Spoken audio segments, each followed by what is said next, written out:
Assalamualaikum warahmatullahi wabarakatuh. Saya Dewi Agustina, NIM 85576478, Pokjar Pangkalan Lampam. Di sini saya akan memaparkan pendapat saya mengenai video yang sudah saya tonton dari YouTube. Jadi berdasarkan video tersebut, pendekatan yang digunakan dalam pembelajaran bahasa Indonesia yaitu menggunakan pendekatan komunikatif. Nah, tujuan dari pendekatan komunikatif ini untuk mengembangkan kemampuan berbahasa siswa melalui penggunaan bahasa dalam konteks nyata dan bermakna. Nah, pendekatan ini sangat sesuai dengan prinsip pembelajaran berdiferensiasi. Mengapa? Karena ini memungkinkan guru untuk menyesuaikan kegiatan belajar dengan kebutuhan, minat, dan kemampuan masing-masing siswa. Nah, di sini ada manfaat pendekatan komunikatif. Yang pertama, meningkatkan kemampuan berbicara dan menyimak. Nah, melalui aktivitas seperti diskusi kelompok, siswa dilatih untuk berbicara dan menyimak secara aktif dalam situasi yang menyerupai kehidupan sehari-hari. Kemudian yang kedua, meningkatkan kepercayaan diri siswa. Dengan berpartisipasi kegiatan komunikatif yang menyenangkan, siswa menjadi lebih percaya diri dalam menggunakan bahasa Indonesia. Kemudian yang ketiga, meningkatkan motivasi belajar. Nah, kegiatan yang relevan dan interaktif membuat siswa lebih termotivasi untuk belajar dan berpartisipasi aktif dalam pembelajaran. Nah, kemudian di sini ada langkah-langkah penerapan pendekatan komunikatif. Nah, yang pertama, pengenalan konteks komunikatif. Jadi, guru memperkenalkan situasi komunikasi yang relevan dengan kehidupan siswa, seperti berbicara dengan teman. Kemudian yang kedua, pemahaman konteks. Jadi, siswa memahami konteks tersebut melalui contoh percakapan atau dialog yang sesuai. Kemudian yang ketiga, latihan berpasangan atau kelompok kecil. Nah, siswa melakukan latihan komunikasi dalam pasangan atau kelompok kecil untuk menerapkan bahasa dan dalam konteks tersebut. Kemudian yang keempat ada umpan balik, ya, umpan balik dan koreksi. Jadi guru memberikan umpan balik konstruktif untuk membantu siswa meningkatkan kemampuan komunikasi mereka. Dan di sini ada tingkat kelas yang sesuai.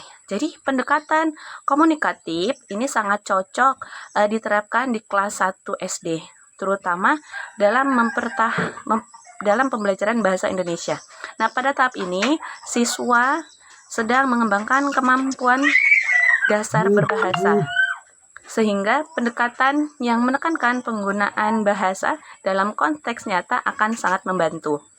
Nah, selain itu, pendekatan ini juga dapat diterapkan di tingkat kelas lain di SD atau MI dengan penyesuaian sesuai dengan tingkat perkembangan siswa. Nah, dengan menerapkan pendekatan komunikatif dalam pembelajaran bahasa Indonesia di kelas 1 SD, ini guru dapat menciptakan lingkungan belajar yang interaktif dan menyenangkan dengan mendorong siswa untuk aktif berkomunikasi dan meningkatkan keterampilan berbahasa mereka. Mungkin itu saja pemaparan yang dapat saya sampaikan. Atas perhatiannya saya ucapkan terima kasih. Assalamualaikum warahmatullahi wabarakatuh. Assalamualaikum warahmatullahi wabarakatuh.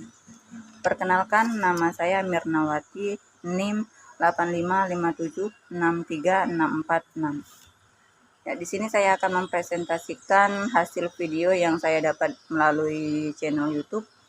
Nah, di sini saya akan menjelaskan sedikit hasil dari videonya. Nah, yang pertama-tama di sini saya akan menjelaskan masalah pendekatan yang digunakan di dalam video. Nah, video ini menampilkan pendekatan yang menggunakan pendekatan kontekstual dalam pembelajaran bahasa Indonesia, yang mana pendekatan kontekstual itu menekankan pada keterkaitan antara materi pelajaran dengan situasi nyata, sehingga siswa dapat mengaitkan pengetahuan yang diperoleh dengan kehidupan sehari-hari. Dalam video tersebut, guru menampilkan ataupun mengaitkan materi pembelajaran dengan pengalaman dan lingkungan siswa, serta mendorong partisipasi aktif melalui diskusi dan kegiatan kelompok. Nah, di sini saya juga akan menjelaskan mengenai manfaat pendekatan kontekstual. Di sini manfaatnya adalah salah satunya yakni relevansi materi, yang mana siswa memahami materi pelajaran dalam konteks kehidupan nyata, meningkatkan pemahaman dan retensi. Kemudian keterlibatan aktif, yaitu meningkatkan partisipasi siswa dalam proses pembelajaran melalui diskusi dan kerja kelompok. Dan manfaat selanjutnya yaitu pengembangan keterampilan sosial, yang artinya mendorong kerjasama dan komunikasi antar siswa. Dan yang terakhir adalah pembelajaran bermakna, yang artinya siswa dapat mengaitkan pengetahuan baru dan pengalaman sebelumnya, serta membuat pembelajaran lebih bermakna. Nah, di sini akan saya jelaskan juga mengenai langkah-langkah penggunaan pendekatan kontekstual itu sendiri. Yang pertama, mengaitkan materi dengan pengalaman siswa. Kemudian yang kedua adalah eksplorasi dan diskusi. Yang nomor 3 yaitu aplikasi dalam kehidupan nyata, dan yang keempat refleksi dan juga evaluasi. Nah, di sini ada tingkat kelas yang sesuai, yang mungkin lebih efektif untuk menggunakan pendekatan kontekstual ya. Pendekatan kontekstual itu sangat cocok diterapkan di sekolah dasar, yang mana di sini lebih terkhusus ke tingkat kelas yang lebih tinggi ya. Nah, di sini ada juga kelebihan dan kelemahan dari pendekatan kontekstual itu sendiri. Nah, di sini saya akan menjelaskan terlebih dahulu tentang kelebihannya. Kelebihan pendekatan kontekstual itu ada beberapa, yaitu yang pertama meningkatkan motivasi dan keterlibatan siswa, dan yang kedua mendorong pembelajaran aktif dan kolaboratif, serta yang ketiga yaitu membantu siswa mengembangkan keterampilan berpikir kritis dan pemecahan masalah. Dan selanjutnya adalah kelemahan dari pendekatan kontekstual, yaitu yang pertama membutuhkan waktu lebih lama dalam perencanaan dan pelaksanaan. Kemudian yang kedua memerlukan pelatihan guru untuk mengimplementasikan pendekatan ini secara efektif. Dan yang ketiga, evaluasi hasil belajar bisa lebih kompleks karena bersifat kualitatif. Nah, di sini ada metode dan pendekatan pembelajaran di dalam video itu. Dalam video ini, metode pembelajaran yang digunakan yaitu ada beberapa, yakni meliputi yang pertama, diskusi kelompok, yang mana siswa bekerja dalam kelompok untuk mendiskusikan materi dan juga menyelesaikan tugasnya bersama-sama. Kemudian yang kedua adalah presentasi. Siswa mempresentasikan hasil diskusi atau tugas mereka di dalam kelas. Dan yang ketiga, refleksi. Siswa diajak untuk merefleksi pembelajaran yang telah dilakukan dan meningkatkan kesadaran metakognitif mereka. Pendekatan yang digunakan ini bisa kita gunakan di sekolah-sekolah tingkat sekolah dasar. Ya, mungkin itu sedikit presentasi dari saya ataupun penjelasan dari video yang saya punya. Wassalamualaikum warahmatullahi wabarakatuh. Assalamualaikum warahmatullahi wabarakatuh. Perkenalkan, nama saya Tiara Novitasari, NIM 8557636553. Di sini saya akan mempresentasikan video yang berjudul Letak dan Posisi pada kelas 1 SD. Baiklah, saya akan menjelaskan pendekatan yang akan digunakan dalam video pembelajaran yang kalian lihat di samping saya. Pendekatan yang digunakan, pendekatan spesifik, melibatkan proses pembelajaran melalui langkah-langkah, mengamati, menanya, mencoba, menalar, dan mengomunikasikan. Manfaat pendekatan. Manfaat pendekatan saintifik, meningkatkan kemampuan berpikir kritis siswa, mendorong siswa yang aktif dalam proses pembelajaran melalui pengamatan dan eksperimen, membantu siswa dalam memahami konsep secara mendalam melalui proses pembelajaran. Langkah-langkah penggunaan pendekatan dalam materi. Langkah-langkahnya yang pertama, mengamati. Siswa mengamati video atau gambar yang berkaitan dalam letak dan posisi benda di sekitar mereka. Yang kedua, menanya. Siswa diajak untuk mengajukan pertanyaan tentang apa yang mereka amati. Yang ketiga, mencoba. Siswa melakukan kegiatan praktek seperti menyusun kartu huruf menjadi kata yang menunjukkan posisi. Yang keempat, menalar. Siswa menganalisis hasil kegiatan dan menarik kesimpulan tentang konsep letak dan posisi. Yang kelima, mengomunikasikan. Siswa menyampaikan hasil pengamatan dan pemahaman mereka kepada teman-teman dan atau guru. Baiklah, mungkin itu saja yang dapat saya sampaikan dari presentasi saya. Apabila ada kekurangan dan ketidakjelasan dari materi saya mohon maaf. Kepada Allah saya mohon ampun. Wabillahi taufiq wal hidayah. Wassalamualaikum warahmatullahi wabarakatuh. Assalamualaikum warahmatullahi wabarakatuh. Perkenalkan, nama saya Engkel, NIM 857636339. Saya dari Pokjar Pangkalan Ampam, Universitas Terbuka Palembang. Baik, saya akan menjelaskan video melalui YouTube tentang mengajar mengenai pendekatan apa yang digunakan, manfaat, langkah-langkah penggunaan pendekatan tersebut, dan diterapkan di kelas berapa. Baik, pendekatan yang digunakan adalah pendekatan komunikatif. Fungsi pendekatan komunikatif yang pertama, siswa lebih mudah menerima, mentransfer ilmu dari guru. Yang kedua itu, dari video YouTube ini sebagai pendekatan spiral atau siklus. Yang ketiga, siswa memahami bahasa komunikasi sosial yang diperlukan. Yang keempat itu ada manfaatnya menghasilkan bahasa yang damai dan sosial budayanya yang berbeda karena bermacam-macam ya. Yang kelima, ada manfaatnya itu pembelajaran lebih menarik ya. Lebih menarik, dia itu tidak menonton ya, tidak menonton karena dia sama-sama berkomunikasi antara guru dan murid. Ketika guru bertanya, murid langsung menjawab apa yang dipertanyakan oleh guru tersebut agar komunikasinya menjadi lebih baik. Nah, yang terakhir manfaatnya ada siswa menjadi aktif dalam sosial relasi atau public speaking. Nah, baik, ada langkah-langkah dari pendekatan ini. Yang pertama itu ada tentukan tujuan komunikasi. Nah, langkah-langkah yang pertama kita menentukan tujuan komunikasi. Nah, apa yang ingin Anda sampaikan? Ya? Siapa audien Anda dan apa yang Anda ingin capai setelah komunikasi tersebut.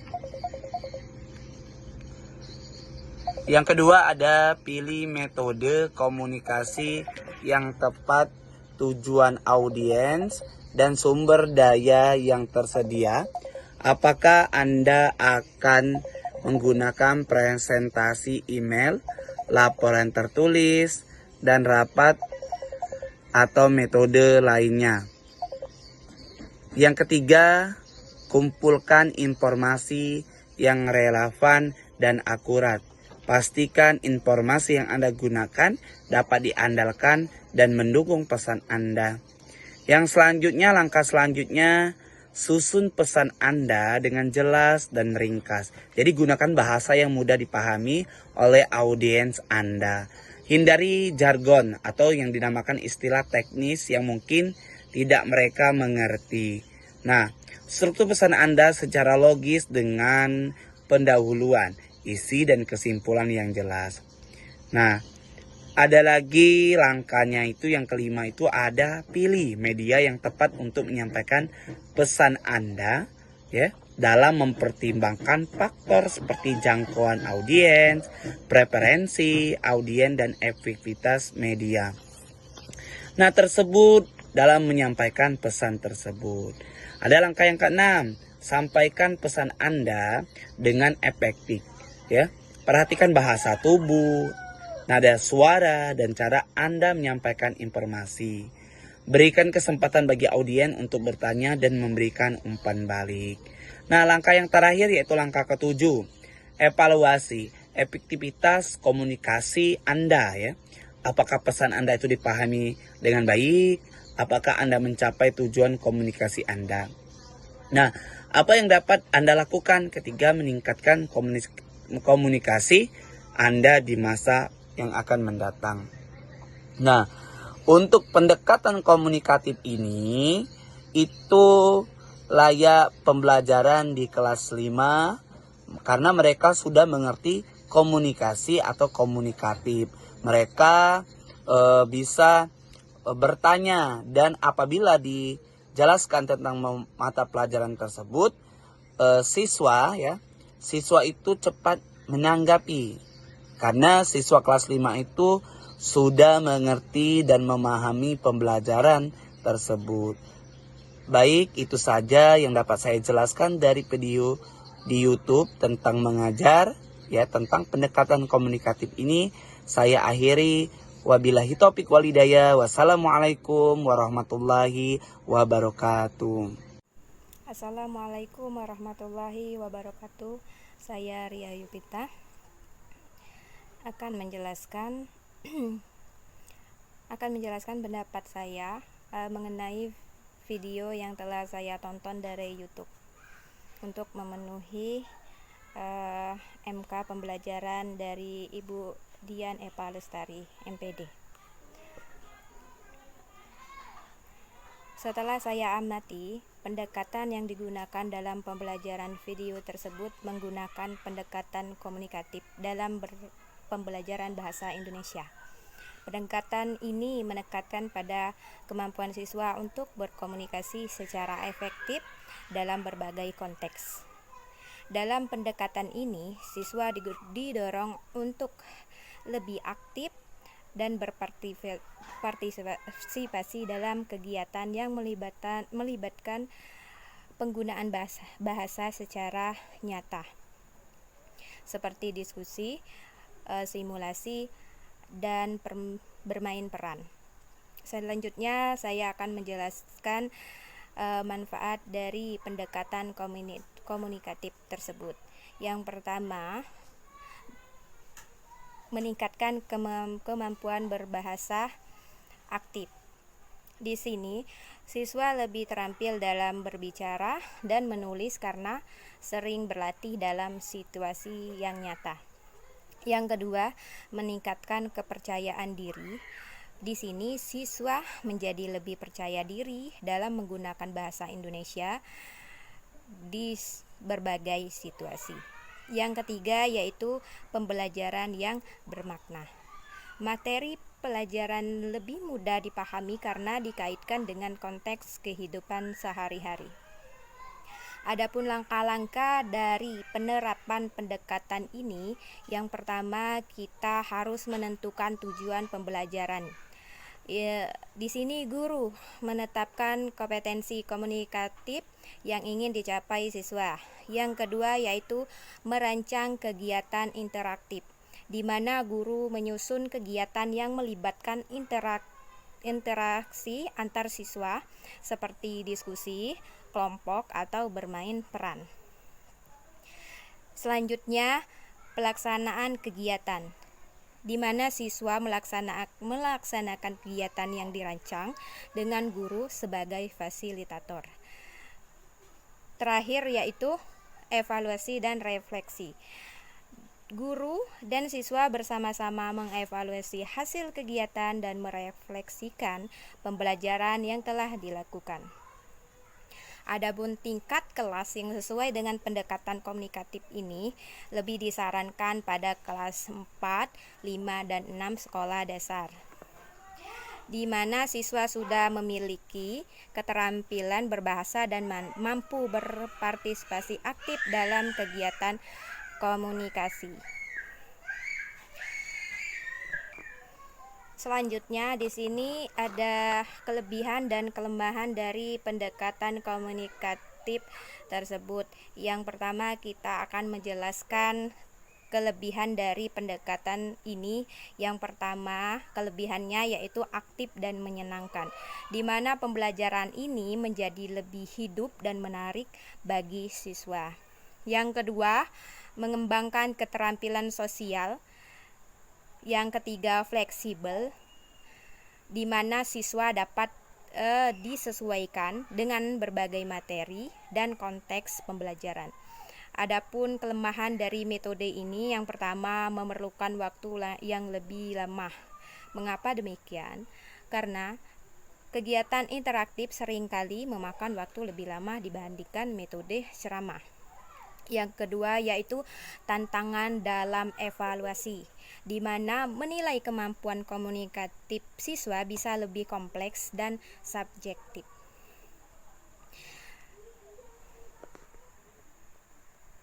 Terakhir yaitu ketergantungan pada partisipasi aktif.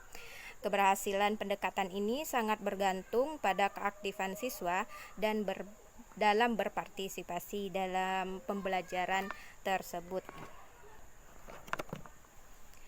Terima kasih atas partisipasi teman-teman dan dosen pembimbing saya dalam pembelajaran ini.